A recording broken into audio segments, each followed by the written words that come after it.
Episode 15 సంగమ సంరక్షకుడి కొత్త ప్రయాణం. సూర్యుడు కొండల వెనుకనుంచి మెల్లగా పైకి లేచాడు. విహాన్ అంతర్లీన ద్వారం నుంచి బయటికి వచ్చినప్పుడు ప్రపంచం కొంచెం భిన్నంగా కనిపించింది. అదే అరణ్యం, అదే కొండలు. కాని ఇప్పుడు గాలిలో ఒక ప్రశాంతమైన శక్తి ఉంది. సంగమ ముద్ర అతని చేతిలో ముదువుగా ప్రకాశిస్తోంది. 3 ప్రవాహాలు, అరణ్యం, నగరం, ఆకాశం ఇప్పుడు సమతుల్యంగా ఉన్నాయి. కాంతి జీవి అతని పక్కన నిలబడి చెప్పింది, నీ పని ఇక్కడితో పూర్తయిందని అనుకుంటున్నావా? విహాన్ చిరునవ్వు చిందించాడు. లేదు, ఇది మొదట మాత్రమే. అతను కొండ అంచున నిలబడి దూరాన్ని చూశాడు. దూరంగా అరణ్యం ఆకుపచ్చ సముద్రంలా విస్తరించింది.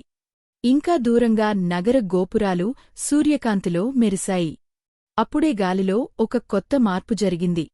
ఆకాశంలో చిన్న చిన్న కాంతి బిందువులు కనిపించాయి. మొదట అవి నక్షత్రాల్లా కనిపించాయి.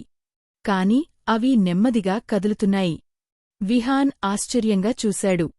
అవి ఏమిటి? కాంతి జీవి కొద్దిసేపు నిశ్శబ్దంగా ఉండి చెప్పింది, అవి ఇతర ప్రపంచాల సంకేతాలు. విహాన్ కళ్ళు విస్తరించాయి. ప్రపంచాలా? అవును, కాంతి జీవి చెప్పింది. ప్రవాహాలు ఒక్క ప్రపంచంలో మాత్రమే ఉండవు. వాటి మార్గాలు అనేక లోకాల మధ్య ప్రవహిస్తాయి. విహాన్ మెల్లగా ఆలోచించాడు. అరణ్య హృదయం అతన్ని మార్చింది. నగర గోపురం అతనికి జ్ఞాపకాల విలువ నేర్పింది. ఆకాశ సంగమం అతనికి సమతుల్యత శక్తి ఇచ్చింది. ఇప్పుడు అతని ముందు ఇంకా పెద్ద ప్రపంచం తెరుచుకుంటోంది. అప్పుడే అతని చేతిలోని సంగమ ముద్ర మరింత ప్రకాశించింది. ఆకాశంలో కనిపించిన కాంతి బిందువులలో ఒకటి దగ్గరకు వచ్చింది. అది చిన్న కాంతి గోళంలా ఉంది. అది విహాన్ ముందు ఆగింది. ఆ గోళం నుంచి ఒక మృదువైన స్వరం వినిపించింది. సంగమ సంరక్షకుడా, మాకు సహాయం కావాలి. విహాన్ ఆశ్చర్యంగా అడిగాడు. మీరు ఎవరు? మేము దూర ప్రవాహ ప్రపంచం నుంచి వచ్చాము. మా ప్రపంచంలోని సమతుల్యత కూడా కదిలిపోతోంది. కొండలపై గాలి ఒక్కసారిగా వేగంగా వీచింది. విహాన్ లోపల ఒక కొత్త ఉత్సాహం కలిగింది. అతని ప్రయాణం అరణ్యంతో ప్రారంభమైంది. కాని ఇప్పుడు అది అనేక లోకాల వరకు విస్తరించబోతోంది. అతను కొద్దిసేపు నిశ్శబ్దంగా నిలబడ్డాడు. తర్వాత ధైర్యంగా ముందుకు అడుగు వేశాడు.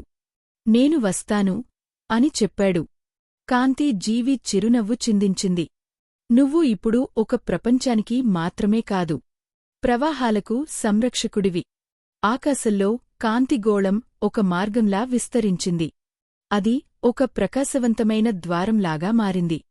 విహాన్ చివరిసారి అరణ్యాన్ని చూశాడు. నగరాన్ని గుర్తుచేసుకున్నాడు. ఈ ప్రపంచం ఇప్పుడు సురక్షితంగా ఉంది.